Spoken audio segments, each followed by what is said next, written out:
objection in writing. I'm going to read to the Honorable Court because we are making history to this Republic of South Sudan. Okay, that's good. Thank you. It's a history. And it's our time to do that.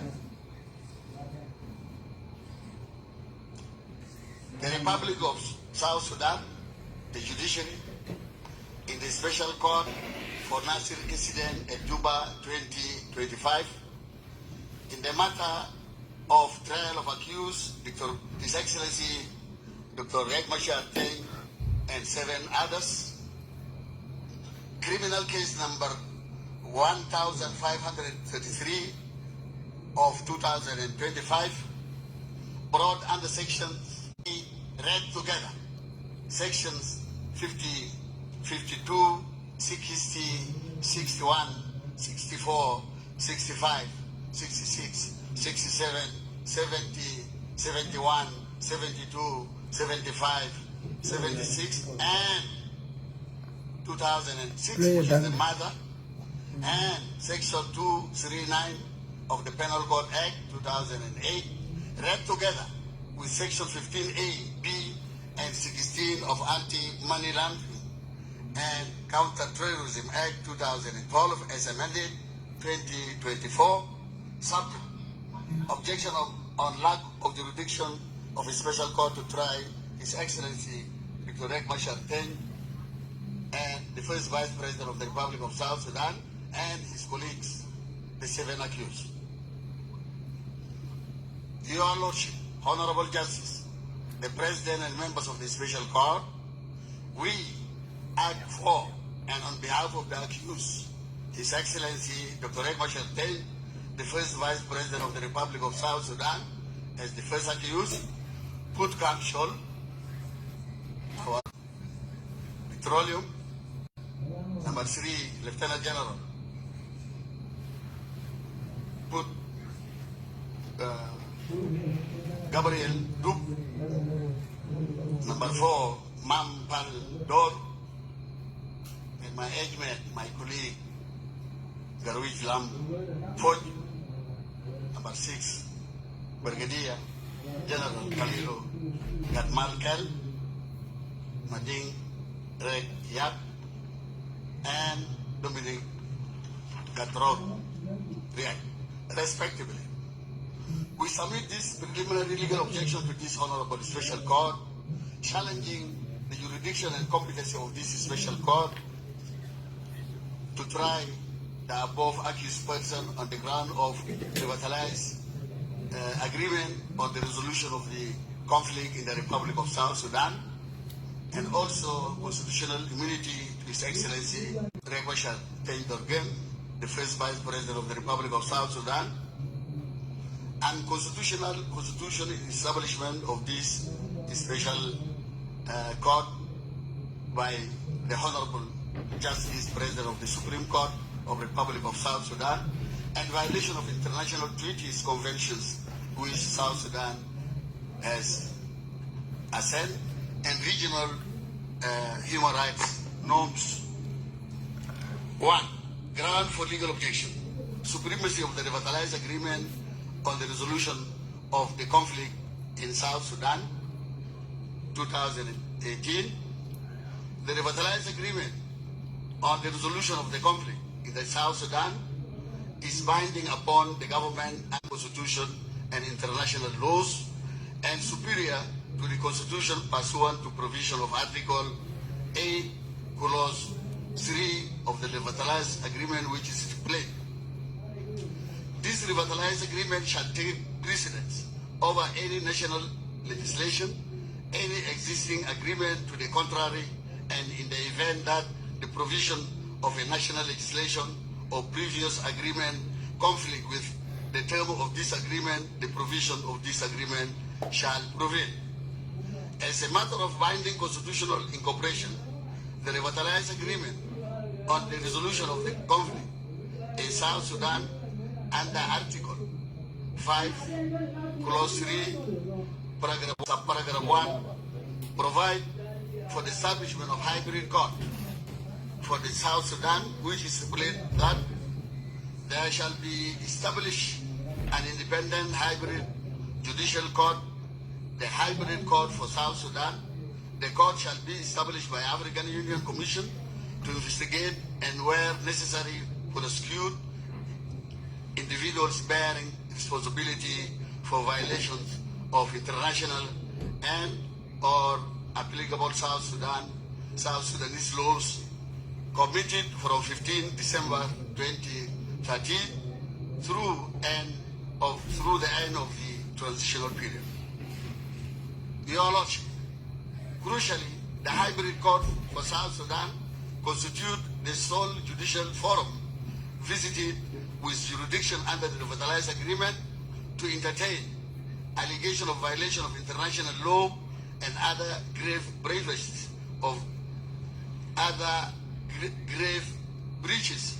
of the laws of South Sudan attributable to the parties to the agreement. Consequently, if the Nasir incident is to be characterized as transcending a mere ceasefire violation and amounting to a serious crime within the purview of international or national laws, then the matter falls squarely and exclusively jurisdiction of the hybrid court, which has never been established by the African Union Commission of Human Rights. Your Lordship, the hybrid court has been designed and agreed to have its own built investigations and prosecution mechanism. This is what His Excellency Dr. Riek Machar and his colleagues and the rest have agreed. Just as the revitalized agreement has primacy over all laws of South Sudan, including our beautiful constitution here, this beautiful constitution here, our constitution, the hybrid court is also envisaged to have primacy over all the national courts with regard to investigating and prosecuting serious crimes under international law and relevant laws of the Republic of South Sudan, which involve parties or individuals within the parties to conflict during the transitional period, as in the case under Article 5, Clause 3, 2 and 1, and Clause Article 5, 3, 2, 2 of the Revitalized Agreement 2008, read together with the provision of Article 201A, Clause 7, Paragraph A, B, C, and D of the Transitional Constitution of the Republic of South Sudan, Amendment number 6, 2020, which is here. It is already here. It is respectfully submitted that the office of His Excellency Dr. Riek Machar Teny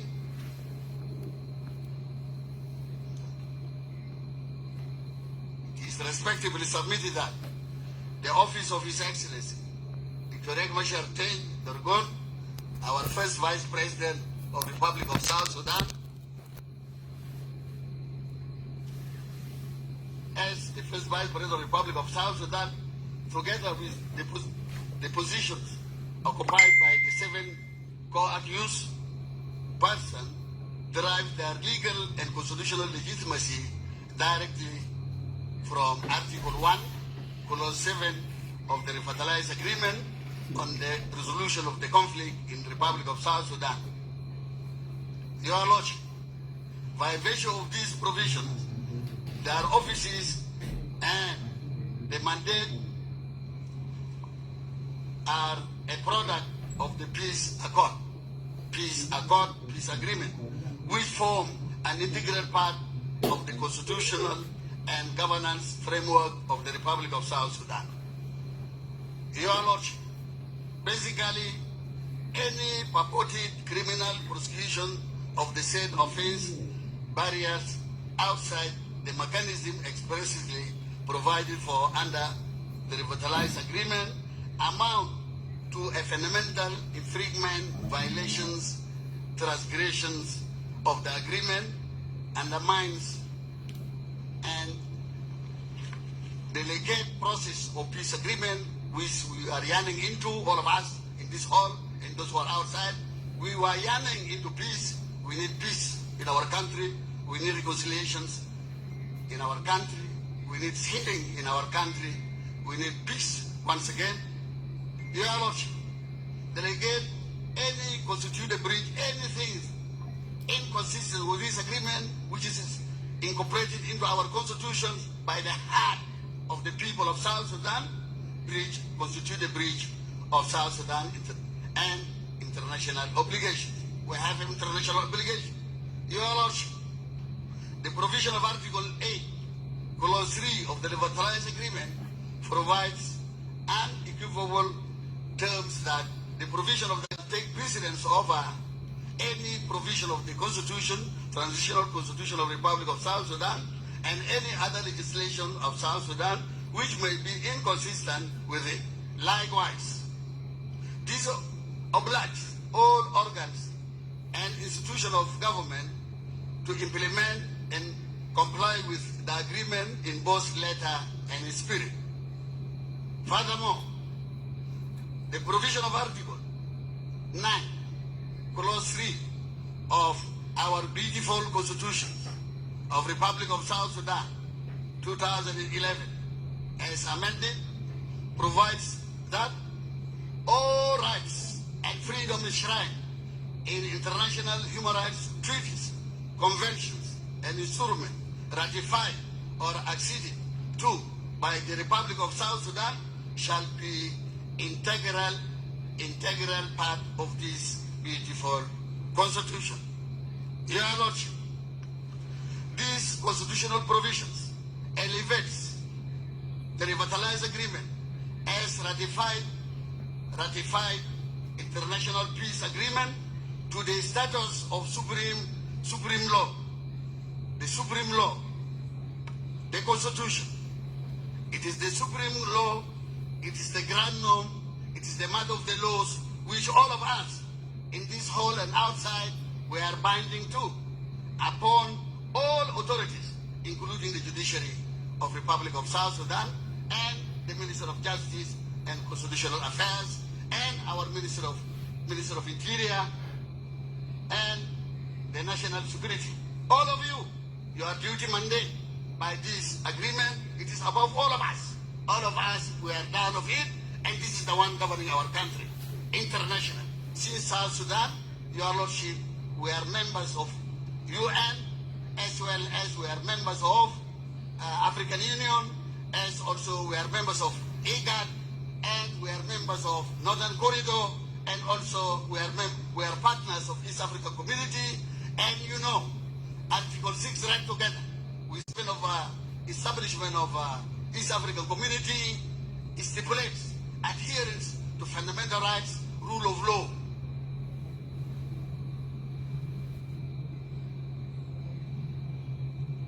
In light of the foregoing, any criminal proceeding instituted against His Excellency, Dr. Riek Machar Teny, our first Vice President of the Republic of South Sudan,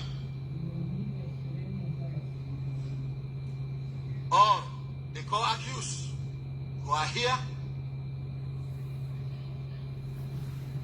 outside the framework of the Revitalized Agreement, particularly in this regard of the hybrid court for South Sudan, envisaged under Article 5, Clause 3, 1 of the agreement, are ultra-various, beyond the power even of the Chief Justice.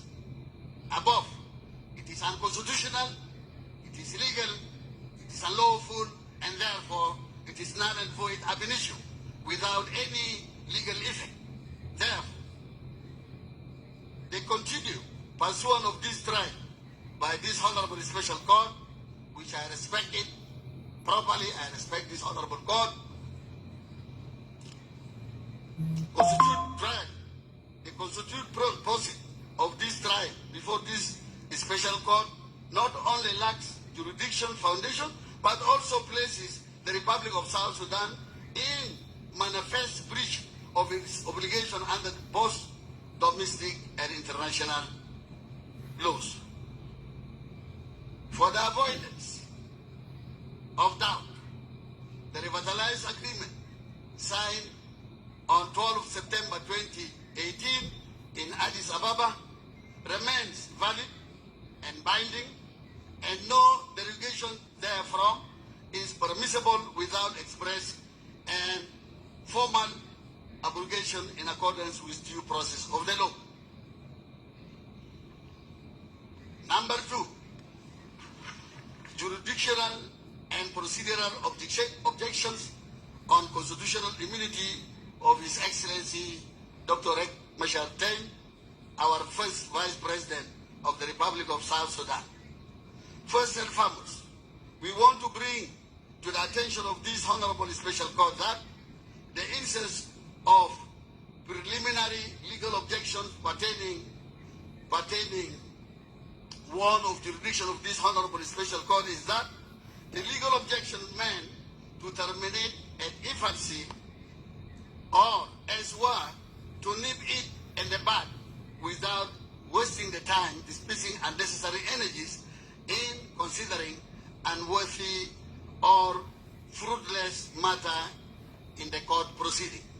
It, in other words, forecloses hearing of the matter in order to save time.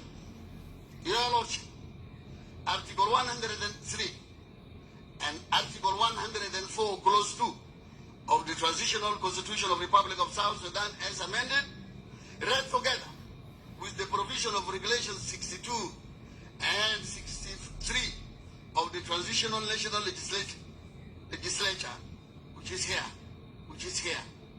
This is our Constitution, and this is here. This one. Read together with the provision of Regulation 62 and 63 of the Transitional National Legislature, Conduct of Business Regulation 2013, amended 2021, provided that the first Vice President shall not be subjected to criminal proceeding while in office. Except upon proper removal of immunity upon a resolution passed by a 2/3 majority of all members of the National Legislature. Article 104, Clause 2 of our Constitution read as follows. The Vice President may be removed by the President or by 2/3 majority of all members of National Legislature. The provision of Regulations 62 and 63 of the Transitional National Legislature Conduct of Business 2013 as amended 2021 entitled Legal Proceeding and shall not be charged or sued in any court of law during his or her tenure of office. 2. Notwithstanding sub-article 1 above, in case of high treason, gross violation of this Constitution, or gross misconduct in relation to national affairs, the President may be charged before the Constitutional Panel of the Supreme Court, the Republic of South Sudan, and upon a resolution passed by a 2/3 majority of all the members of the Assembly. Clause 3. The President of the Supreme Court shall within 7 days after receipt of the impeachment notice referred to under sub-article 2 above, constitute a tribunal comprising 3 justices of the Supreme Court to evaluate the allegations in the notice and to report to its findings to Constitutional Panel of the Supreme Court. Number 4, Clause 4. The President shall be entitled to appear at the proceeding of the tribunal and to be represented by a lawyer or other expert or any other person of his or her choice. Number 5. If the Constitutional Panel convicts the President, it shall communicate its final verdict to the Assembly and he or she shall be deemed to have fulfilled the office. Your Lordship, this provision is applicable to His Excellency, the First Vice President, according to provision of Regulation number 62, 63 of the Transitional National Legislature Conduct of Business Regulations 2013 as amended 2021, which read as follows. Regulation 33, removal of the First Vice President and the Vice Presidents. The provision of Regulation 62 shall, with necessary modification, apply in respect of the First Vice President and the Vice President. The question arises here is, when does a court become competent? A court becomes competent when it is properly constituted as regards members and qualifications of the members of the bench, and no member is disqualified for one reason or the other. Number two, the subject matter of the case is within its jurisdiction, and there is no forfeiture in the case which prevents the court from exercising its jurisdiction. Alina bol kalorarge a procedures ka kwen ke constitution South Sudan wa kon kwen awel be lawyers kariya be kon ping awel so achi level ino because in a page ben. Thank you. The constitution amendment ka South Sudan law wa kon kwen awel buga kon kwen lawyers. However, well conducted and decided. The defect is extrinsic to the adjudications. For the above legal points 1, 2, and 3 go together in the circumstances of the instant case, the 3 points were not fulfilled for the following ground. 1. The Honorable President of the Supreme Court of South Sudan has no jurisdiction to constitute a special court in case of the First Vice President, His Excellency Dr. Riek Machar Teny, our First Vice President of the Republic of South Sudan, which is subject to impeachment upon resolution passed by a 2/3 majority of all members of National Legislative Assembly provided in the provision of Article 104, Clause 2 of the Constitution of South Sudan, read together with the provision of Regulation 62 and 63 of the Transitional National Legislature Conduct of Business 2013 as amended 2021. Therefore, the order of establishment of this Honorable Special Court by Honorable the President of the Supreme Court of South Sudan is ultra vires, beyond its mandate. It is unconstitutional, it is illegal, it is unlawful. Therefore, the sitting here is wasting of resources and time.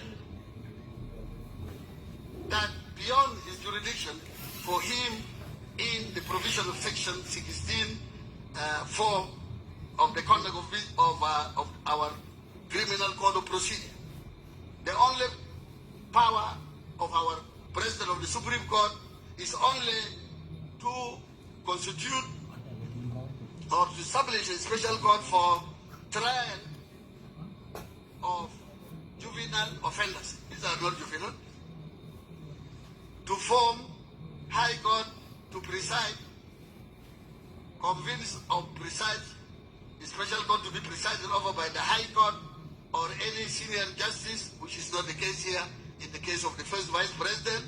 And number 3, a High Court judge may convince a special court. This is not relevant.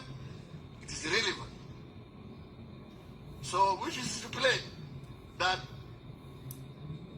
the President of the Supreme Court may, by order, constitute a special court for the trial of any accused under chapters 4, chapter 5 and 7 inclusive of the Penal Code. Number 2, lack of a resolution passed by 2/3 majority members of all members of the Transitional National Legislature Assembly as provided in Article 104, Clause 2 Transitional Constitution, read together with the provision of Regulations 62 and 63 of the Transitional National Legislature Conduct of Business 2013 as amended 2021. Therefore, the arrests and detentions of the first accused, His Excellency Dr. Riek Machar Teny, and his brothers, were carried out without lifting the immunity, rendering this proceeding unconstitutional, unlawful, illegal, and void ab initio. The right to be tried before an independent and impartial tribunal is guaranteed under both international treaties ratified by the Republic of South Sudan and the Bill of Rights in Part 2. Bill of Rights is here in Part 2 of our beautiful Constitution, from Article 9 through Article 34 of our Constitution. It is about the Bill of Rights, it is about human rights, it is about the due process of the law, it is about the crank of the whip.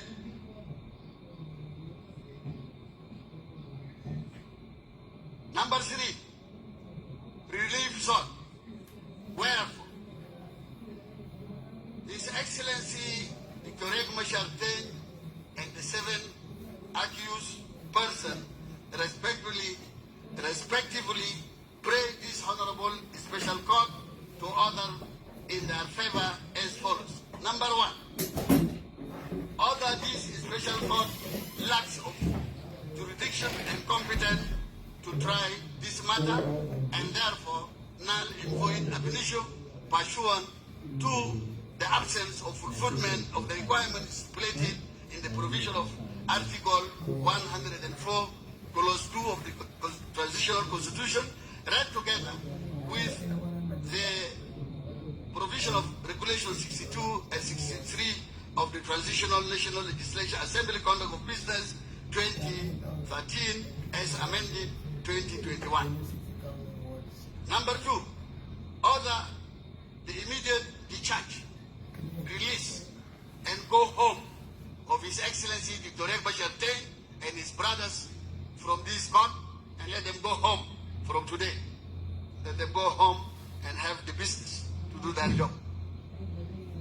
Order the immediate discharge of His Excellency Dr. Riek Machar Teny, the first Vice President of the Republic of South Sudan, and the 7 accused persons for being arrested and detained unconstitutionally. Number 3, Your Lordship, any other relief this Honorable Special Court deemed fit, respectively submitted, date today, 22nd day of September 2025, Defense Advocate, Advocate Dr. Gary Raymond Lege Lobate, the lead advocate. Number 2, Advocate Kurlu Al-Kur, member. Number 3, Advocate Deng John Deng, member. Number 4, Warnyang Kir Warnyang, member. And finally, Advocate Anis Tombe Agustino, member. All, thank you so much. Thank you, my Lordship. Ayen appeared to record Ben a hearing Riek Machar with the last 7 others Splm-Io in a kilo. So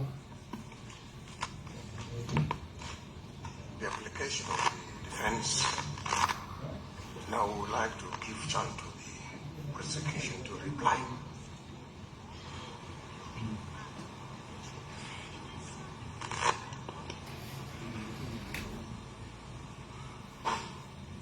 My Lord, now ask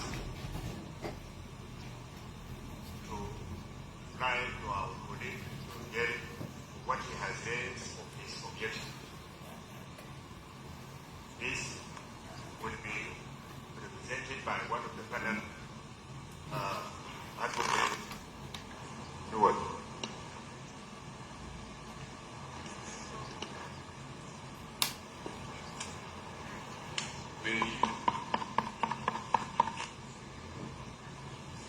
Your reply will be in writing or verbally?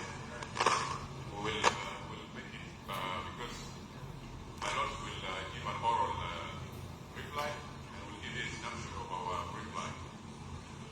And then you... Yes, we'll give you a snapshot. And then... In writing. Okay. Yes. May it please this court, my Lord Justices of the Special Court, record our submission in reply to the objection raised by the defense team. My Lord, We are making history. Your Lordship, we object these oral submissions. We are making history. The Republic of South Sudan is making history. We need all things to be written for, so that we put in record for this country. 2, we object the appearance of the private advocate because, as we have heard from our colleague from the security, the complainant, the appearance of any private advocate there is inconsistent with the provision of Article 133 of our Constitution of the Republic of South Sudan, which shoulder all this responsibility under the Minister of Justice. Not any person else. Let me read you. Article 133, clause. Article 133, clause 3.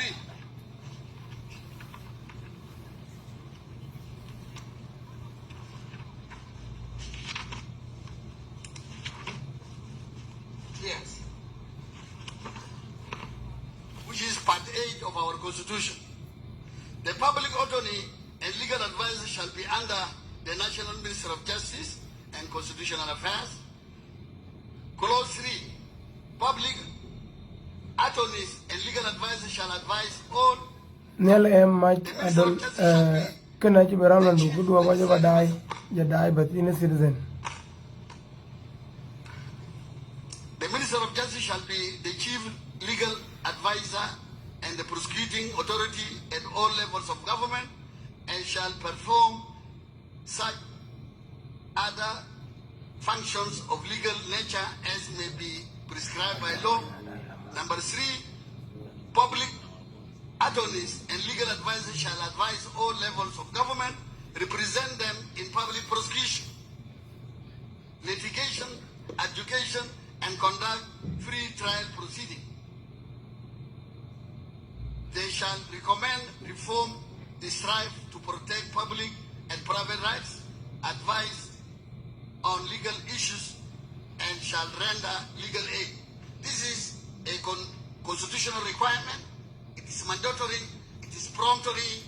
If we are not in a state of emergency, there is no any state of emergency which allow private lawyers to come.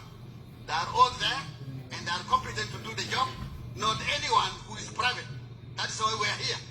Therefore, I call upon this honorable court to send them out to sit outside there with our brothers who are sitting there, and because to appear in this honorable court is a constitutional right, we don't object on that. They can move from here and sit with our brothers and sisters who are outside there. Thank you, my lord. Okay. So let us separate between two things. You see, you are now like raising another point of objection, which is, in our view, will be a separate point. As for the reply, we think that they told us that they will provide a written reply, and now he's giving us the summary of that reply. Please continue. thank you. Thank you, my lord.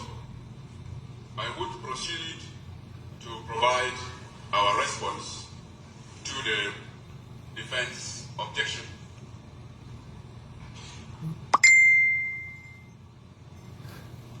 My Lord Justice, the first ground of legal objection is on the supremacy of the revitalized agreement on the resolution of conflict in South Sudan, 2018. It is the argument that the revitalized agreement shall take precedence over any national legislation, any existing agreement to the contrary, and in the event that the provisions of a national legislation or previous agreement conflict with the terms of this agreement, the provisions of this agreement shall prevail. My Lord, this argument finds no basis in law. First, there is no conflict between the revitalized agreement and the law, so as to invoke the provision of Article 8.3 of ASIS.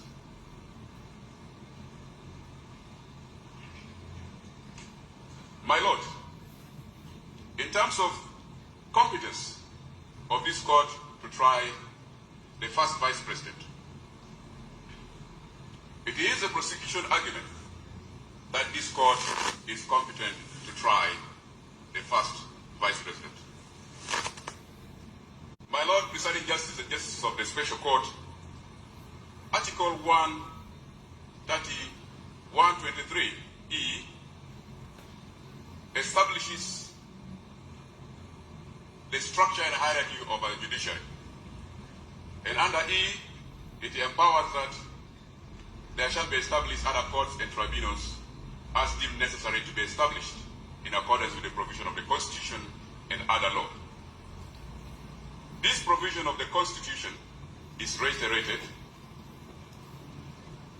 my Lord Justices, in Section 7F of the Judiciary Act 2008. As to the rules that shall apply to such other court as shall be established, my Lord Justices, Section 9 of the Judiciary Act provides for the same. In terms of paneling of these special courts, my Lord Justice, Article 126(3) of the Transitional Constitution 2011 as amended provides for paneling of special courts, that in case of criminal or civil matters, there shall be panels of 3, and when they sit as a constitutional panel, there shall be at least 9 justices, where the Chief Justice shall be presiding. The same provision is reiterated in Section 11(3) of the Judiciary Act. It is based on this narrative and sequence of law, my Lord Justices of the Special Court, that this Special Court is established by this order of establishment, referenced as JOS, in -CJ, J, AO, 1, 2025, dated 1st September 2025. Under Section 16(4) of the Code of Criminal Act, it provides that the President of the Supreme Court may, by order, constitute a special court for trial of any person accused under Chapters 5 and 6 of the Penal Code Act. My Lords, as you might have seen in the charge sheet, the offenses with which the accused persons are charged are all under Chapter 5 and 6 of the Penal Code Act, which are offenses relating to offenses against South Sudan, as well as offenses relating to the armed forces of the Republic of South Sudan. The same provision, the same reality is reiterated in Section 44 of the Code of Criminal Act, empowering the Chief Justice to constitute this special court. My Lord Justice, the arguments that this court lacks competence to try the first vice president by virtue of Article 126G of the Transitional Constitutional Republic of South Sudan 2011 as amended. These claims, my lord, are unfounded.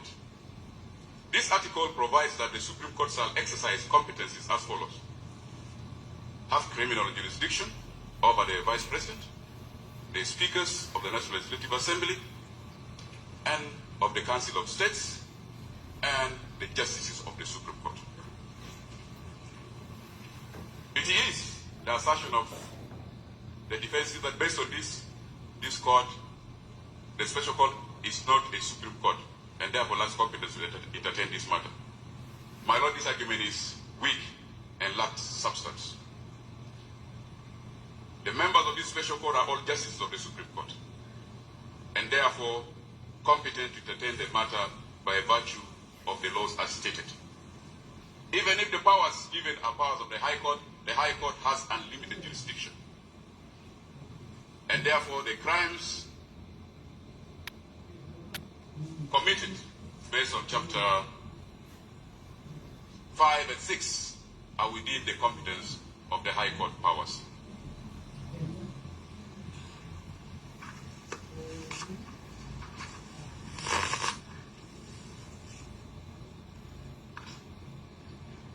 My lord, there is an argument from the defense team that Article 126D deals with the office of the Vice President.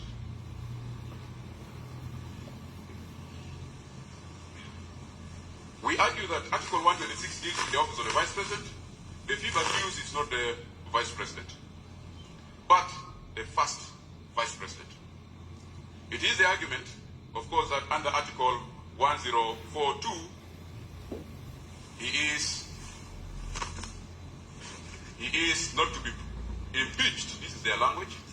He is not to be removed by virtue of Article 1042 unless there is a decision passed by 2/3 majority of all members of the National Legislative Assembly. My lord, this is a misdirection to this court. This is not a session to remove the first Vice President. This is not a session to impeach the first Vice President. This is a court proceeding within the competence of the judiciary of the Republic of South Sudan and has nothing to do with his office or removal from office.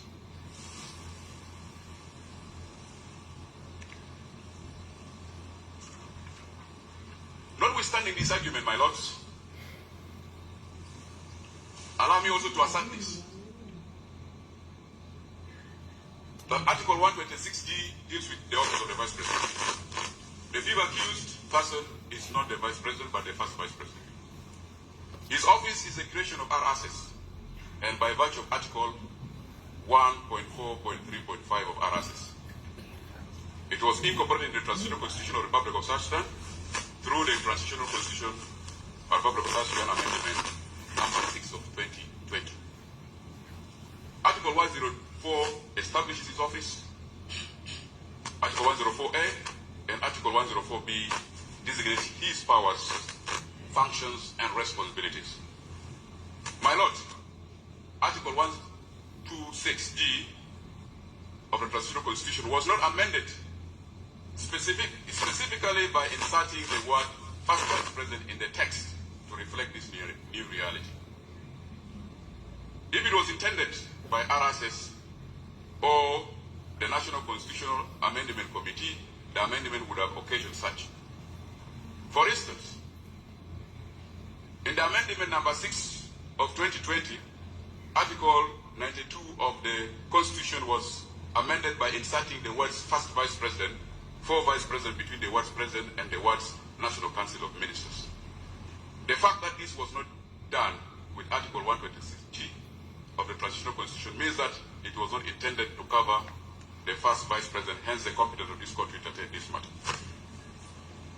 My Lord Justices, there is an argument on the immunity of the first Vice President. The defense claim of immunity, my lords, is legally bankrupt framework of South Sudan laws. It finds no support under Article 103(1) of the Transitional Constitution or the Revitalized Agreement on the Resolution of Conflict in South Sudan. First, my lords, immunity provided for under Article 103 is for the President and is in clear black and white. Only for the President and not for the Presidency. The amendment number 6 of the Constitution in the interpretation provision defines presidency to mean. That is section 3 of the amendment, Constitutional Amendment Act number 6 of 2020 defines presidency to mean the President himself, the first Vice President, and the 4 Vice Presidents. However, goes ahead to define the President to mean the President of the Republic of South Sudan. These definitions, as stipulated in the Constitution, my Lord Justices, clearly demonstrate the fact that the two are different and distinct. Immunity is a creature of statute and law. Notwithstanding this, immunity is not an absolute privilege. Even the President of the Republic can suffer a charge in cases of high treason, gross violation of the Constitution, or gross misconduct in relation to our national affairs if there is a resolution passed by the National Legislative Assembly. Secondly, my lords, under the Revitalized Peace Agreement,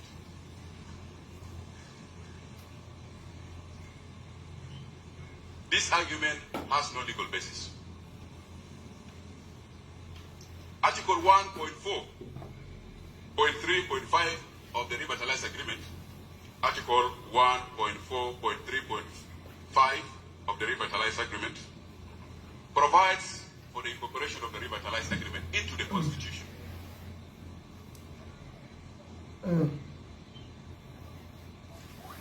This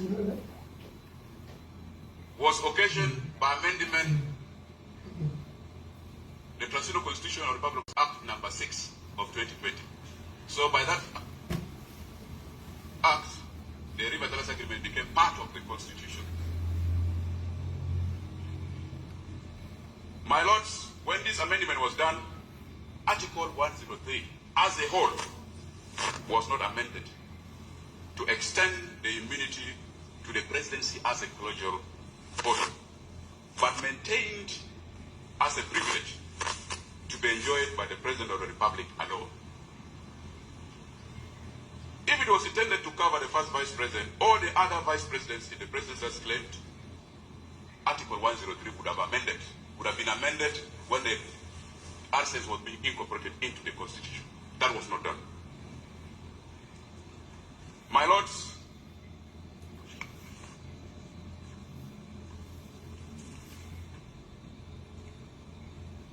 the lead defense counsel,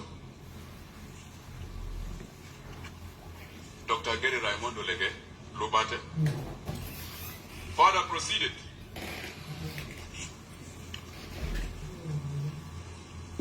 to bring provisions under the Transitional National Legislative Conduct, Transitional National Legislature Conduct of Business Regulation 2013, amended 2021. Specifically, rules 62 and 63. My Lord, with due respect, these are irrelevant provisions. Provisions that has no bearing with the matter before us. Provisions that speak to how we do not take this matter with the seriousness it deserves. Provisions that speak to us not taking zealously our obligation to prosecute the case. My Lord, before we conclude our response to defense preliminary objection, allow me to give the mic to my senior, Gilberto Manuat, to respond on the matter of hybrid court competence in this particular matter, and not why this special court.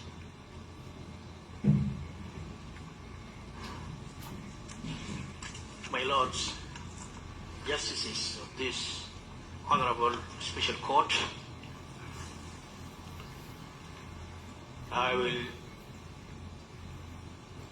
take the response to the argument for the hybrid court to be the competent court for the trial offences for which the accused stand to be tried. Let us first assert that the special court is one of the courts under the judiciary of the Republic of South Sudan, constituted by the Chief Justice, who has authority under the national constitution to constitute such courts. Now, the argument for the hybrid court to be the competent court for the offences brought against the suspects standing before this court tantamounts to advocacy or advocation for impunity to prevail in the country. Why? Because South Sudan is a sovereign country having a functional government, and it is having the responsibility of providing security to its people. Now, do we have to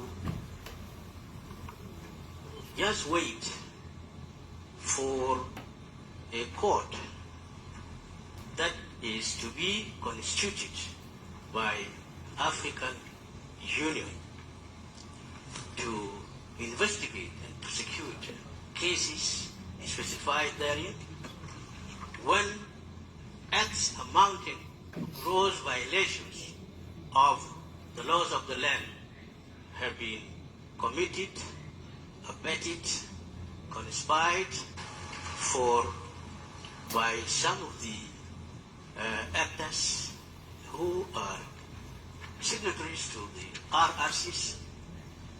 Now, it is very clear in the charge sheet that the offenses that have been brought forward against the suspects include offenses of mass murder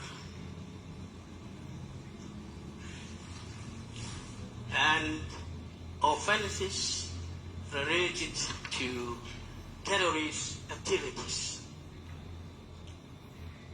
Now, can we say that Nasser incident, which was orchestrated or basically carried out by the so-called White Army and not the SPLA as a signatory to the RRCs, can be left for hybrid court, which is to be constituted? In summary, my lords, it is our conviction that this special court, having been constituted by the Chief Justice, using his powers as stipulated under the Constitution, is competent to try the accused before it, including the first Vice President, Dr. Riek Machar. Thank you.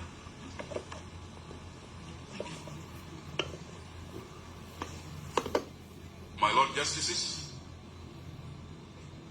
in summary, my senior asserts that the Hybrid Court under Article 5.3 under Article 5.3.2.1 of RSS prescribes and restricts the jurisdiction of the Hybrid Court to crimes of genocide, crimes against humanity, and war crimes, and other serious crimes under international law and relevant law of the Republic of South Sudan, including gender-based crimes and sexual violence. My lords, these offenses are not in Chapter 5 and 6 of the Penal Code Act.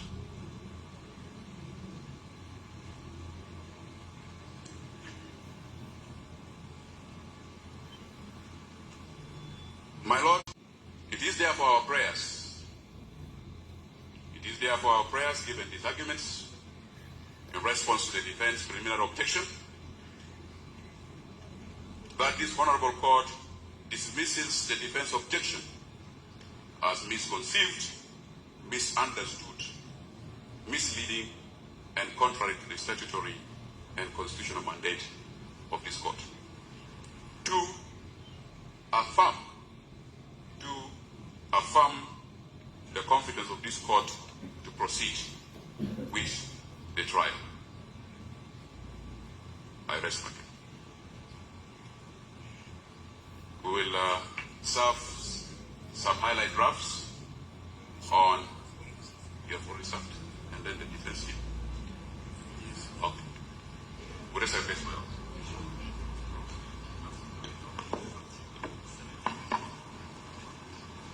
Your chance, the defense.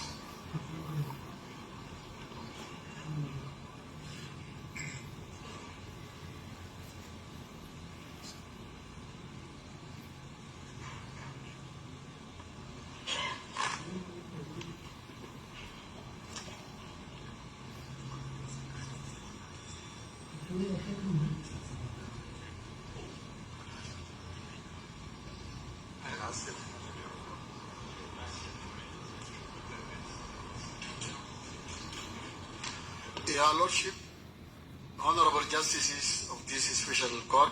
Excuse Dr. Giri. Thank you, my colleague. We're asking the prosecution, when will they bring their response in writing before you continue? Let them have. Your Honor, we have given them copies of our snapshot. If you want detailed one, we can provide by after lunch, if it's needed, or even tomorrow morning.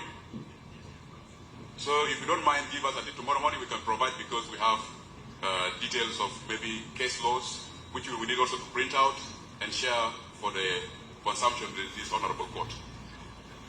You must simply submit full defense. Reply, please. Most obliged, my lord. After lunch? Tomorrow morning. Tomorrow morning. Most obliged, my lord.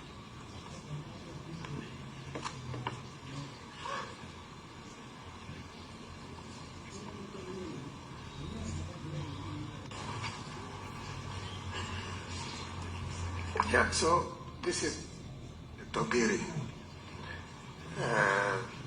You wait for their reply so that you continue tomorrow. I do agree with the Honorable Special Court, because we are not in haste. We are laying a foundation to this country, the rule of law. Thank you. Now, the session is going to be adjourned for tomorrow, the same time, please. Faisal sir. Go!